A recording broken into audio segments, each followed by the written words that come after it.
the stuff, the stuff, the stuff, the stuff, the stuff, the stuff. The stuff, the stuff, the stuff, the stuff, the stuff, the stuff. Gotta have it. Oh, oh, the stuff.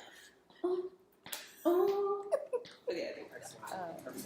But yeah, I mean it's a fair question, because with the issue with silos is that you're not able to get to the people who don't agree with you or who have different perspectives than you do, and there's no longer a balanced conversation.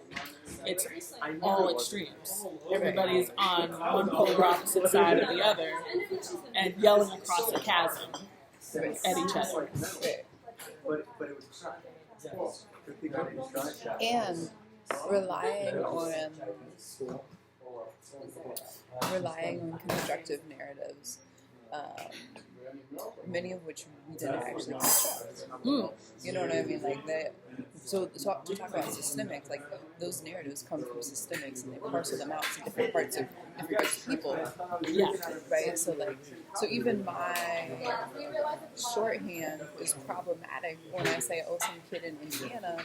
Like I have to look back and like complicate myself, because that's an inappropriate shorthand based on a narrative that I've been given about who votes what way. True. And like where does white supremacy live. True. Right? Because like white supremacy also lives in Manhattan. Real talk. Yep. So. Yeah. I mean, you don't have to have one of those red caps on to be a part of that group, you know. And there is a stereotypical version. I talked about Middle America and the Bible Belt. That's the stereotype right there as well. And so I think broadening that and, like you said, problematizing it does help, because then you can look around where you are. And I feel like there is a little bit of a liberal bubble here in the city that we live in and assume, oh, we're good here. You know, things are going well in New York because this, that, and the other. When that could blanket the issues that we do have. And blind people to them. So you mentioned before about this really great question about how people can be, how they consider themselves fully in their humanity. Yep.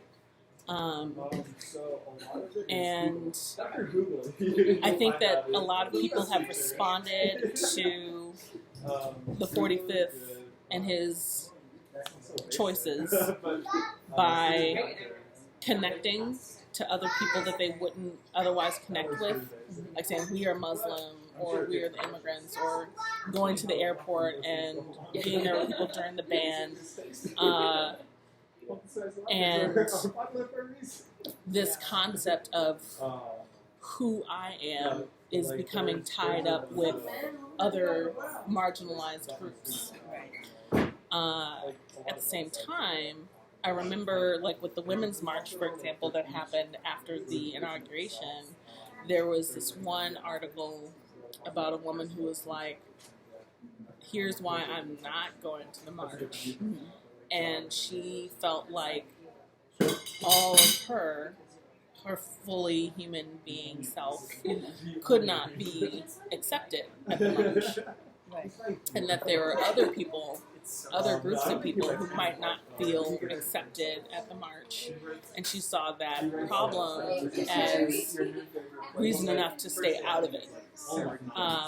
And I was really curious about that, because I felt like the Women's March, I mean, to me seemed open to all. But if someone else is saying they didn't feel welcome, then I'm not going to deny their reality, because their feelings are valid. But I'm curious about how that person, how their humanity was being denied in that space, and then how we can prevent that from happening, how we can truly create open spaces for everyone, and not make people feel like they can't bring their full selves. Yeah.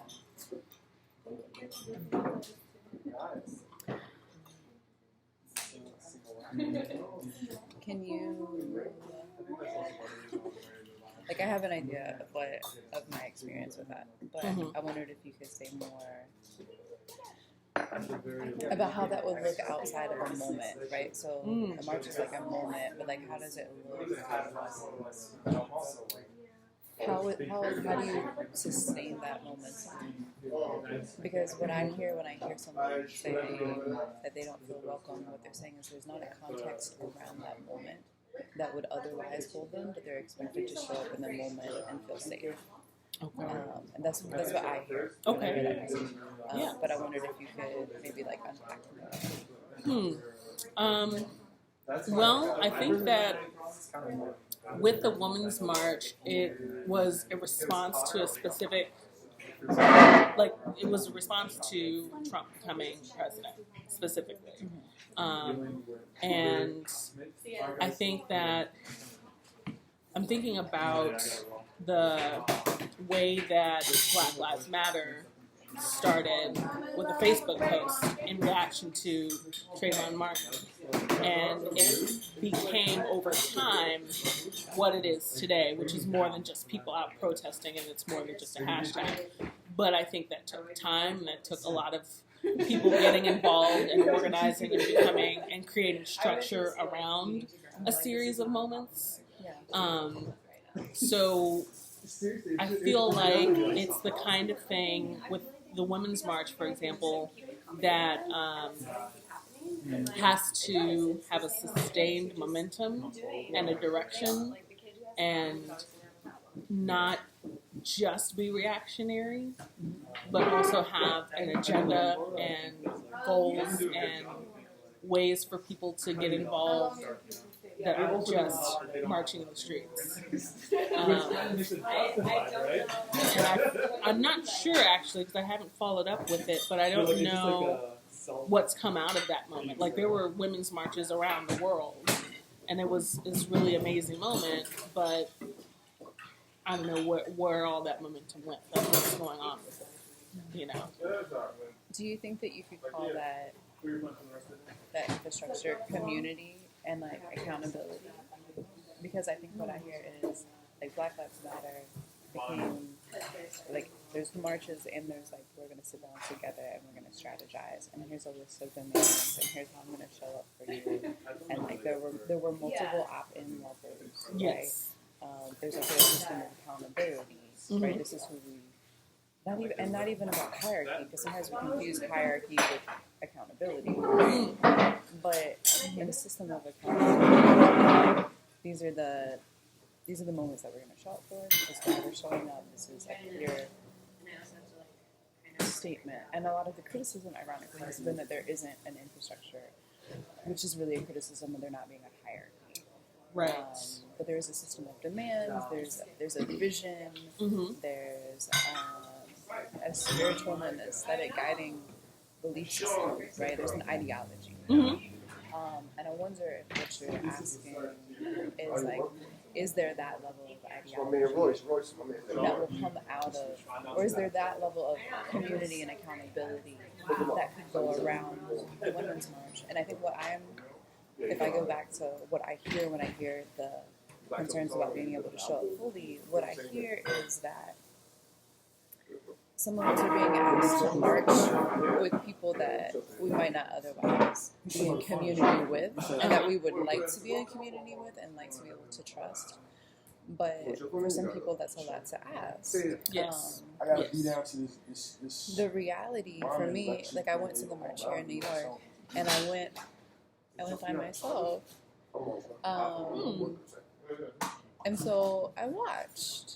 Like I'm in the street, but I'm watching people. Yeah. And the reality is that I saw a lot of really privileged people that I don't know that I've ever seen marching before. Yeah. And like that's cool, and we're glad that you're out there. But it felt like I was on a holiday. There was a lot of selfie taking. There was. It was just a different lens. And it wasn't comfortable for me. And I say that as someone who